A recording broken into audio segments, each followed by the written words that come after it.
নমস্কার বন্ধুরা, আমাদের চ্যানেলে স্বাগত। আপনারা কেমন আছেন? আশা করছি ভালোই আছেন। যে যেখানে থাকো ভালো থাকো, সুস্থ থাকো। আমরা সবাই ভালো আছি। তবে এখন তো ঠান্ডা পড়ে যাচ্ছে। ঠান্ডার সময় পিঠা পায়েস খাওয়ার দিন চলে আসলো। তাই আজকে আমি নারকেলটা ফাটায়ে কুড়াই নিয়েছি। আজকে আমি পাটিজারা বানাবো। তাহলে চলুন নারকেলটা আগে আর ক্ষীর করে নিই, তারপরে পাটিজারা বানাবো। চলুন। এই যে কড়াইয়ের মধ্যে আমি নারকেল কোড়াটা দিয়ে দিয়েছি। এখন এর মধ্যে আমি চিনি দিব।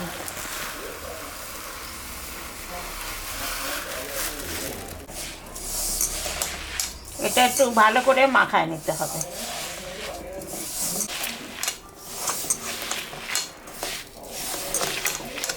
মাখানো হয়ে গেছে। এর মধ্যে সামান্য একটু জল দিতে হবে।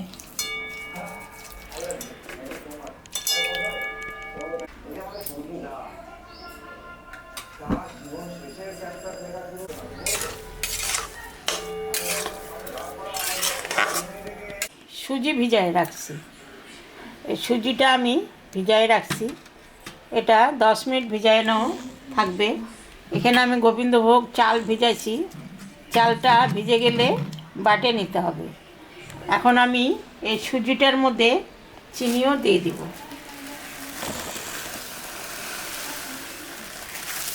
চিনি দিয়ে দিলাম, সামান্য একটু ময়দা দিয়ে দেব।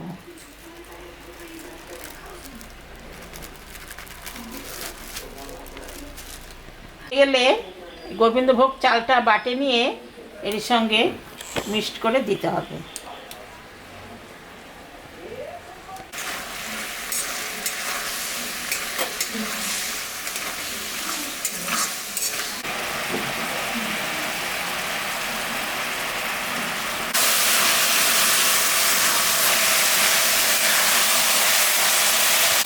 এটা হয়ে আসছে নারকেলের পুরটা।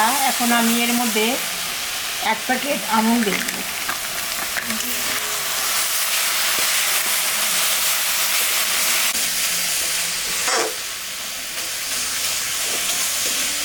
আচ্ছা, আমি এখন নামিয়ে দেবো। পুরটা হয়ে গেছে।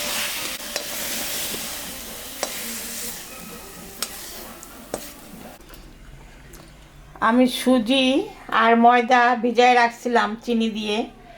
এখনও আতপ চালের যে গুঁড়িটা গোবিন্দভোগ চাল, ওটা তো পাটায় বাটে আমি ওটা মিক্সড করলাম।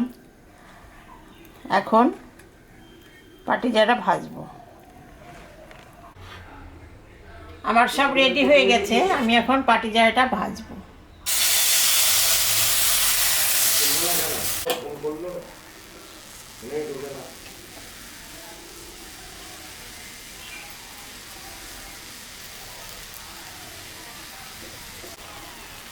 নারকেলের পুরটা তো করে রাখছিলাম। এইরকম লম্বা লম্বা করে নারকেলের পুরটা বানায় দিতে হবে।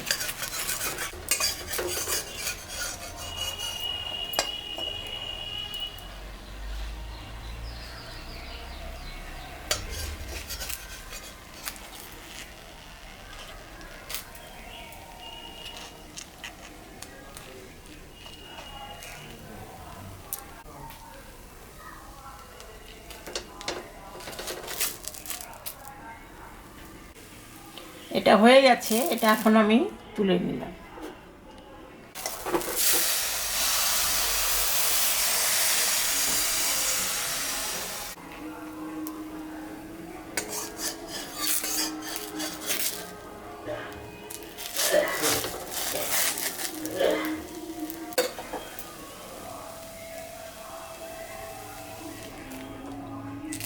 এটা হয়ে গেছে। আমি সব পিঠাগুলো ভাজে নিই, তারপরে আপনাদের দেখাবো। হয়ে গেছে। এটা বানালে শেষ হয়ে যাবে।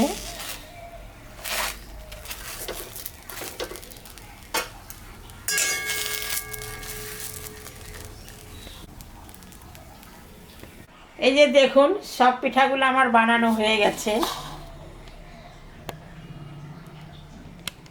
তো বন্ধুরা, আমি পাটিজারা ভাজলাম। নারকেলে ক্ষীর দিয়ে পাটিজারা ভাজলাম। অনেকে ক্ষীর দিয়ে করে, আপনারা এরকম বানায় বাড়িতে খাবেন। এখন ঠান্ডা পড়ে গেছে, সব রকম পিঠাই ভালো লাগবে। খেয়ে কেমন লাগলো আমাকে কমেন্টে জানাবেন।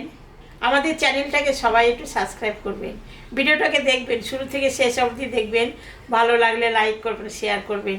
Tata, bye bye.